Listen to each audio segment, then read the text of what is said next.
ادامه گفتارهای رادیوی فرهنگ.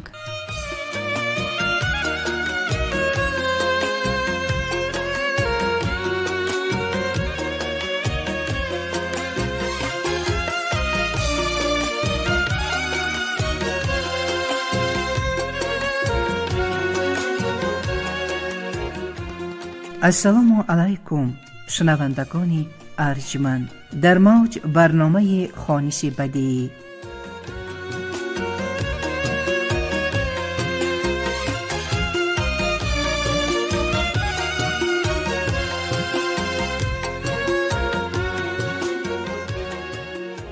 دوستان عزیز، مخلصان قصه و حکایه های دلنشین، اینک به توجه شما گفتار 16 از رمن تاریخی ادیب شناخته نویسنده خلقی تاجیکستان اورون کوهزاد هیجا. مرحمت گوش کنید.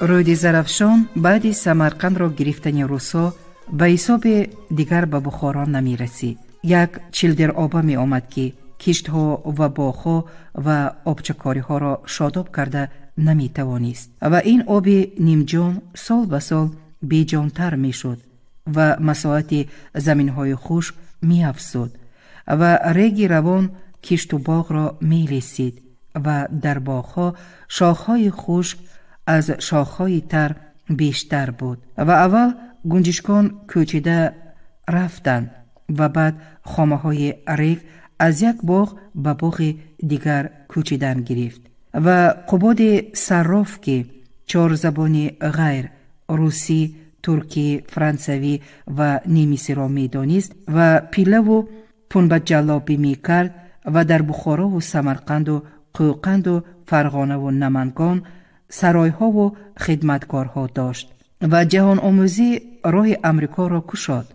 ما هم راه بکشاییم گویان به جهانگردی برآمد و 8 سال در ملک‌های آسیا و اروپا، تاشکند، اولوآتا، اورنبورگ، مسکو، برلین، پاریس، لندن، وینا و تهران، سبزوار، هرات، دهلی سواره و پیاده بگشت و بازرگانی و سیاحی بکرد و روزگار دیگران را بدید و به مقایسه گرفت و به نتیجه رسید که دیگران بیدار و سر کارند، بناهن شهرهایشان آباد است و زندگیشان سیر و پر، ولی ما مردم خواب آلود و بیکار گردیم. به این سبب شهرهایمان ویرانه و زندگیمان ناچاری و غریبانه به ناموس آمد و به تاشکند رفت نزد گنرال گوبرناتور و دعوا پیش آورد. آب زرافشان به بخارا نمی رسد. باغ و راغ از بی آبی سوخته است. در تقسیم آب بی‌عدالتی می کنید و گنرال گوبرناتور اظهار تأسف کرد که چنین بودن احوال را کسی به او خبر نداده است و وعده استوار بداد که به اصلاح می رساند این نارسایی را و به نام امیر پیغام فرستانید که چند آدم را مأمور بکند و آنها به سمرقند بروند و مشکل آب را ببینند و عادلانه به موافقه برسند و امیر این پیغام را خوانده دماغش سوخت. قباد کیست که از نام ما با گوبرناتور گفتگو می کند؟ آبروی ما را می ریزاند، اعتبار ما را پس می زند و فرمانی عالی صادر شد. قباد مرتد و جاسوس است. به آبخانه پرتایید، مال و ملکش را طلب و تاراج کنید. و در جواب پیغام گنرال گوبرناتور نامه نوشت که ناشکر و ناسپاس همیشه در همه جا یافت می شود. وی مرتد فتنه‌گری می کند، می خواهد به دوستی ما خلل رساند، بین شما و ما نزاع اندازد. باور نکنید به وی. از جهت آب هیچ شکایتی نیست. ما مهربانی های گوبرناتور سمرقند را هر ساعت و هر روز حس می کنیم. و گنرال گوبرناتور ترکستان در حضور سرداران اویست لاف زد. بهترین حاکم اویست های من امیر بخارا است. گنرال گوبرناتور رفتارهای امیر بخارا را تعریف می کرد و رعیه امارت بخارا از امیر بیزار بودند و کارهای گنرال گوبرناتور را صفت می کردند. کارهایی که گنرال گوبرناتور می کرد از تصور مردم بیرون بود. در پهلوی هر یک شهر کهنه یک شهر نو می ساخت و این شهر نو از شهر کهنه 101 برتری داشت. کوچه ها راست و وسیع، عمارت ها استوار و بلند و آزاده و بام ها چارترکه که برف آب شده می ریزد و حاجت به بیل کردن نیست و آبهای روان صاف و گلگشتها آراسته و درخات نهرها پولادین و پل زمینها کلان و هموار و تخمی را هر سال تجربه می گذرانند که حاصل کدامش بسیار. و سابقا تا آمدن روس‌ها پنبه را مثل تخم گندم و جو می پاشیدند به زمین و بعد نیش زدن یکه و کلان می کردند و جویک می کشیدند و نهالش یک وجب و دو وجب می شد و کورکش سختی کم مغز بود که به حلاجی انداخته می برآوردند و حاصلش برکه نداشت و پنبه را سوزشواری می کردند به جای هیزم. روس‌ها آمدند و کارها تماما رنگ دیگر گرفت. تخم پخته مصری و امریکایی آوردند و با سیالکه کشت کردند و نیالها قد آدم خیست و غوزه کلان و پرمغز شد و در زاوود تازه کرده تای بستند و زاوود روغن ساختند و از پنبه روغن کشیدند و مزدوران امارت بخارا چنین طرز کارداری را شنیده هوسشان می آمد و آرزو داشتند که تابع روسیه بشوند و مزدورانی که تابع روسیه بودند لذت این همه نوآوری ها را چشیده سال به سال صف بیکاران را افزوده در تلاش جای کار و لخت زمین و جای آب به شور می آمدند و شورش ها می برداشتند. در خوجند بابا مراد جوازکش که با دو اسبش زاوود روغن را می گرداند و بعد به طرز تکنیکی گذشتنی زاوود بیکار ماند. با 4 نفر هم قسمتانش مصلحت کرد و آنها زبان یکدیگر را یافته 130 بیکار و آواره‌گرد را جمع آوردند و شب جمعه پس از نماز شام به عسکرخانه شباخون زدند و عسکران را زده و گریزانده سلاحشان را گرفتند و به دولتخانه هجوم آوردند. ساده‌لوحان گمان داشتند که عسکر روس همون یک دسته است و حکومت همین امارت و با یک حمله هر دویش را می گیرند و حکومت به دست خودشان می گذرد و 1.5 روز حکومت داری هم کردند. ترتیب آوردی روس‌ها بیکار، ما با همان ترتیب کهنه خودمان زندگی می کنیم و بعد 1.5 روز از قوقند و تاشکند کزک‌های سواره و پیاده آمدند و خون شورشگران را ریختند و چون همیشه جنگ خیزد از گناهکاران دیده بیگناهان بیشتر ضرر می بینند.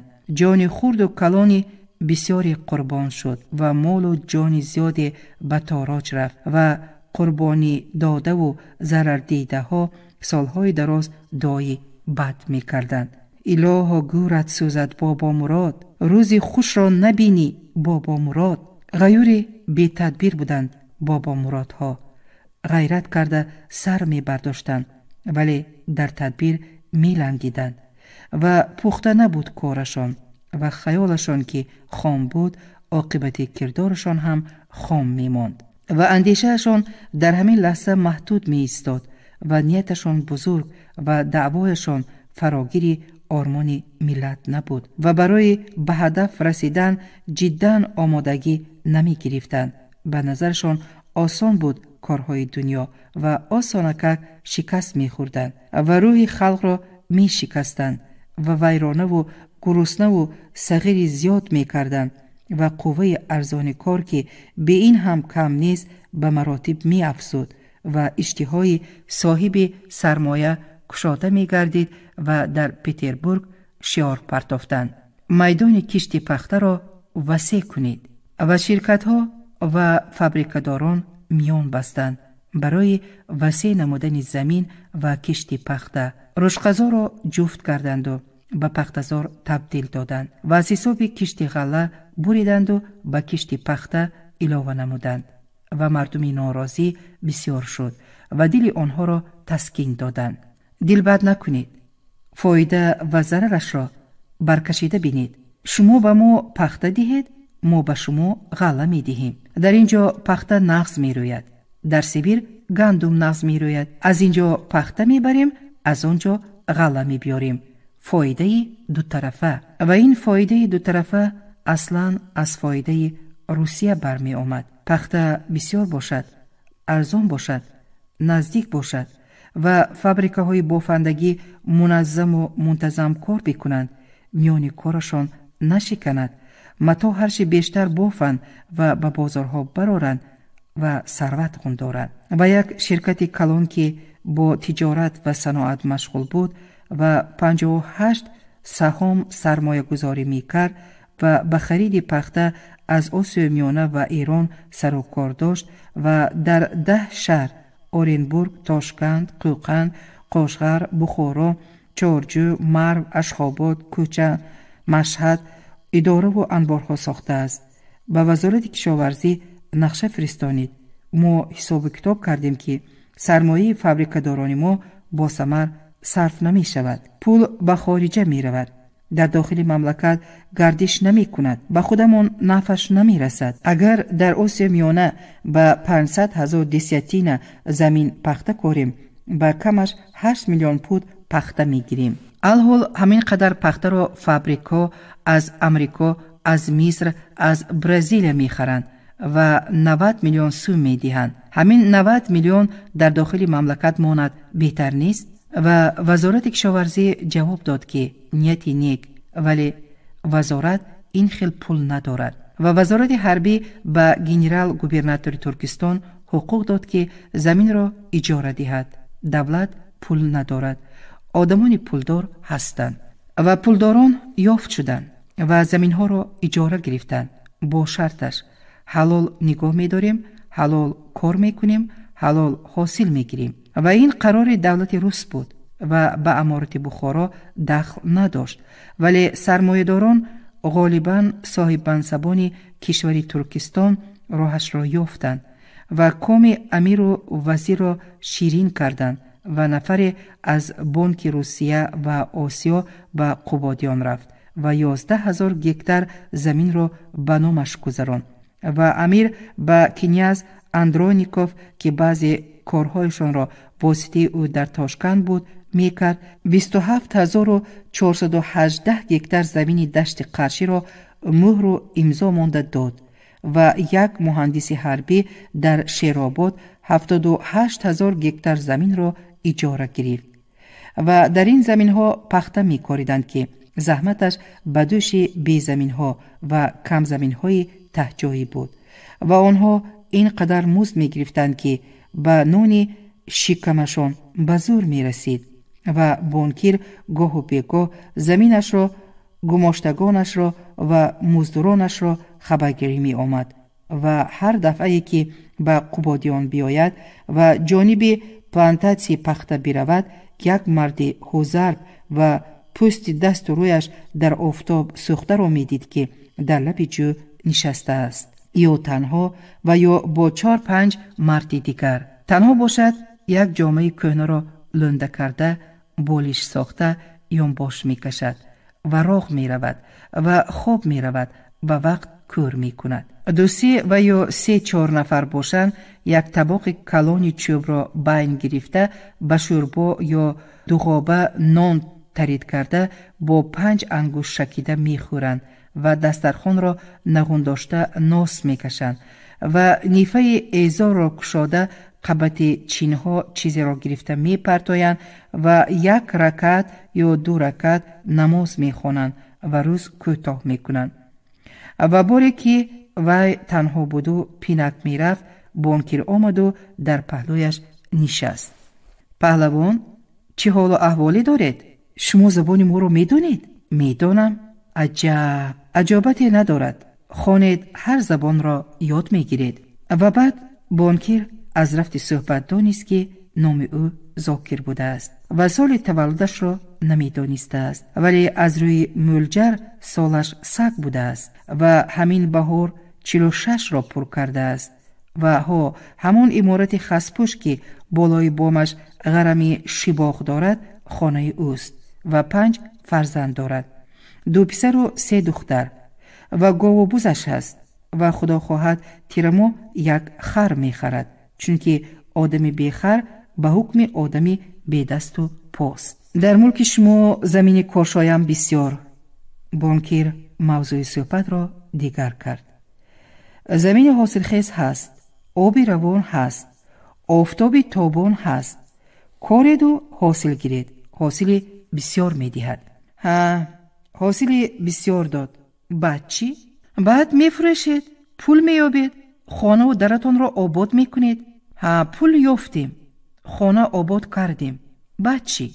بعد پول بقیه ماند، زمینتون را وسیع می کنید، تکنیک می بیارید و حاصل کارتون باز زیادتر می شود. باز زیاد شد، بعد چی؟ بعد قصر و کشک می سازید، 4 باغ می سازید، معیشت عائلتون خوب می شود، لباس و پلاس نو می خرید. همه اش را کردیم، بعد چی؟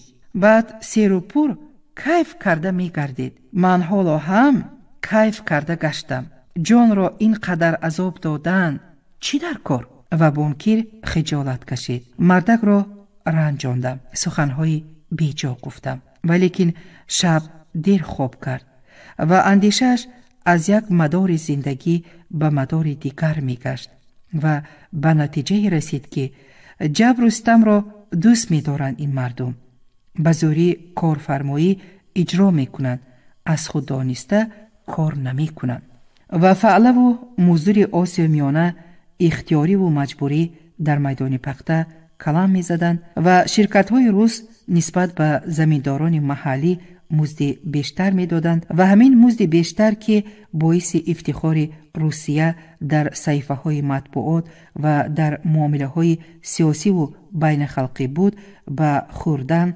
رسد به پوشیدن نمی رسید و به پوشیدنی رسد به خوردنی نمی رسید و مردمی که بی زمین و بی چاروا ماندند و مزدورانی که مزد کارشان به روزگارشان کفایه نمی کرد به تهلکه افتادند و صدای اعتراض ها در خانه ها و در صحراها بلند شد و اسرافیل راهزن که به سبب راه ها را پاسبانی کردن عسکر روس دستش میدان تاخت‌تاز نداشت، همین ناراضی ها را پشت گرفت و هنگام تقسیم آب در سر نهر به سردار اویزد و آدمان او هجوم آورد و 5 نفر را کشت و 2 نفر اسبها را چرخه زنانده گریختند و غارتگران اسرافیل بلوا برداشتند که ما را در خانه خودمان روز نمی دهند، زنید، کشید اینها را. و بلواگران بیل و کلان و داس و خاطه گرفته به خانه های منصبداران زده در آمدند، تاراج کردند، آتش زدند و در روز دوم که بتالیون کزاکا رسیده آمد، خودهاشان کمانها در گردن اسبها گریختند و کزاکا تیر زدند به سر و سینه بیل و کلانداران و داس و خاطه داران. و به فابریکا پخته در کار بود و شرکت ها کشتی پخته را منبع ثروت‌غنداری می دانستند و زمین علف و چراگاه و دشت های بی آب را پخته‌زار می کردند و خرج زیاد می شد و احتیاج به پول می افزود و بانک‌ها گشادند که قرض دهد و بانک‌ها شهرت یافتند که به امانت خیانت نمی کنند و مبلغ را نه فقط بی خیانت نگاه می دارند بلکه ماه و سال سود هم می دهند.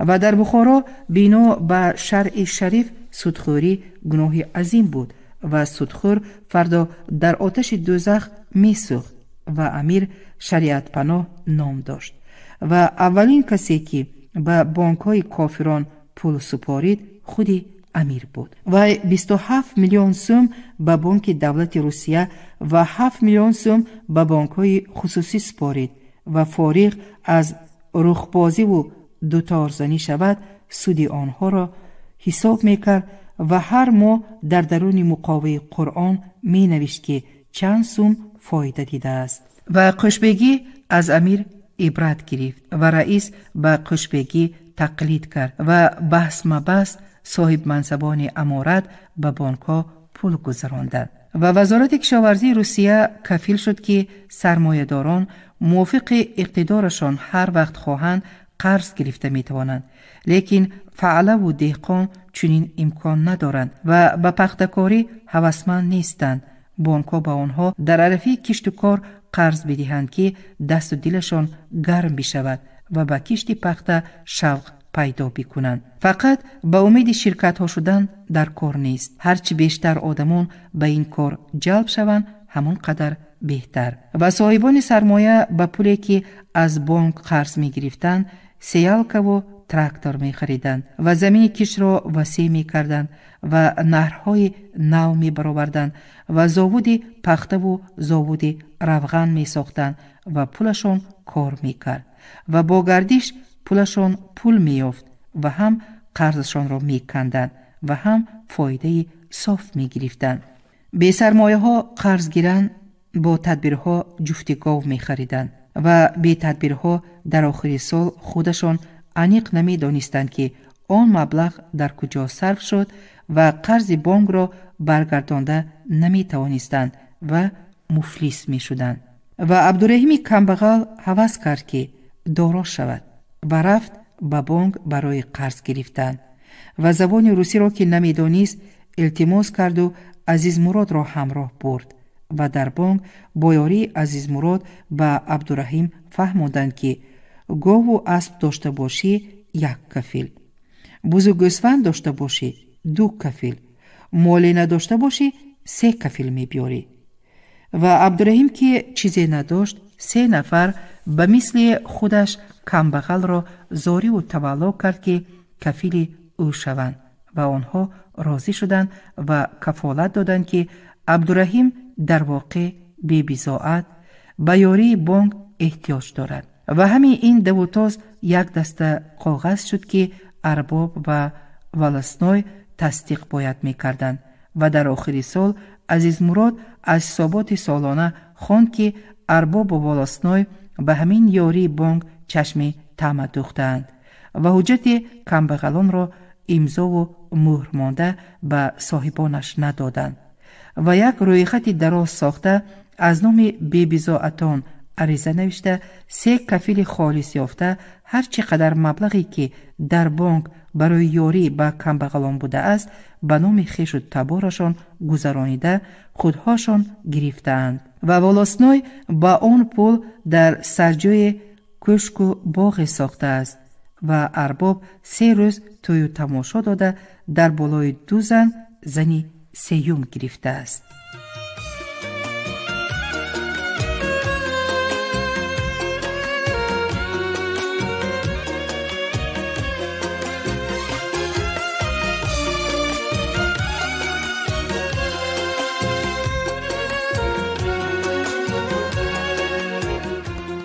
شما گفتار 16 را از رمه تاریخی ادیب شناخته نویسنده خلقی تاجیکستان اورون کوهزاد هیجا شنیدید. کارگردان نگینه ابراهیم، صدا بردار منظوره یوسف، گوینده قطبیه اکرامی. خیر، تنصیحت و خانه آباد باشید.